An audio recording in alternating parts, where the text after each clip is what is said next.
ପଦ୍ମପୁରାଣ ମତରେ ଥରେ ଦେବତାମାନେ ପାର୍ବତୀଙ୍କୁ ଏକ ଦିବ୍ୟ ଲଡୁ ଦେଇ କହିଲେ, ମାତା, ଏ ଲଡୁକୁ ଯିଏ ଖାଇବ ସେ ବୁଦ୍ଧିମାନ, ଶାସ୍ତ୍ରବିତ୍, ପ୍ରବୀଣ, ବିଦ୍ୱାନ ଓ ଜ୍ଞାନ ବିଜ୍ଞାନରେ ବିଶାରଦ ହେବ। ଲଡୁକୁ ଦେଖି କାର୍ତ୍ତିକେୟ ଓ ଗଣେଶ ଉଭୟେ ଲଡୁ ଖାଇବାକୁ ଆଗ୍ରହ ପ୍ରକାଶ କଲେ। ତେଣୁ ପାର୍ବତୀ ସର୍ତ୍ତ ରଖିଲେ, ଯିଏ ପ୍ରଥମେ ସମସ୍ତ ତୀର୍ଥ ପରିକ୍ରମା କରି ଫେରିବ ସେ ହିଁ ଲଡୁକୁ ଖାଇବ। ଏକଥା ଶୁଣି କାର୍ତ୍ତିକେୟ ତାଙ୍କ ବାହନ ମୟୂରରେ ବସି ତୀର୍ଥ ପରିକ୍ରମା କରିବାକୁ ବାହାରିଗଲେ। ମାତ୍ର ଗଣେଶ ତାଙ୍କ ବାହନ ମୂଷା ଉପରେ ବସି ଶିବ ପାର୍ବତୀଙ୍କୁ 3 ଥର ପରିକ୍ରମା କରି ହାତ ଯୋଡ଼ି ଠିଆ ହେଲେ ଓ ଲଡୁ ଖାଇବାକୁ ମାଗିଲେ। ଏହାର କାରଣ ପଚାରିବାରୁ ଗଣେଶ କହିଲେ, ମାତା ପିତାଙ୍କ ଚରଣରେ ସମସ୍ତ ତୀର୍ଥ ବିଦ୍ୟମାନ।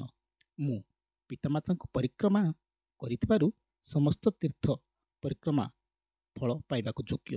ତାଙ୍କ ଯୁକ୍ତିରେ ସନ୍ତୁଷ୍ଟ ହୋଇ ପାର୍ବତୀ ଗଣେଶଙ୍କୁ ଲଡୁଟି ଖାଇବାକୁ ଦେଲେ। ଗଣେଶ ଲଡୁ ଖାଇ ସର୍ବଶାସ୍ତ୍ର ପାରଙ୍ଗମ, ମନ୍ତ୍ରଜ୍ଞ, ପ୍ରବୀଣ, ବିଦ୍ୱାନ ଓ ଜ୍ଞାନ ବିଜ୍ଞାନ ବିଶାରଦ ହେଲେ। ସେହିଦିନ ଠାରୁ ଗଣେଶଙ୍କର ଲଡୁ ଅତି ପ୍ରିୟ ହେଲା। ସେହି ଲଡୁଟି ଏକ ଖସା ଲଡୁ ଥିଲା। ତେବେ ଖସାର ଦ୍ରବ୍ୟଗୁଣ ଅତି ଚମତ୍କାର।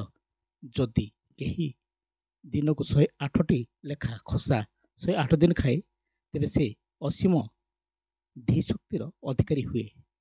ଏହାର ତନ୍ତ୍ରମତ କୌଣସି ବାଳକ ପ୍ରତିଦିନ ଖାଲି ପେଟରେ ଗୋଟିଏ ଖସା ଲଡୁ ଖାଇଲେ ତାର ମନେ ରଖିବା ଶକ୍ତି ବଢ଼ିଥାଏ।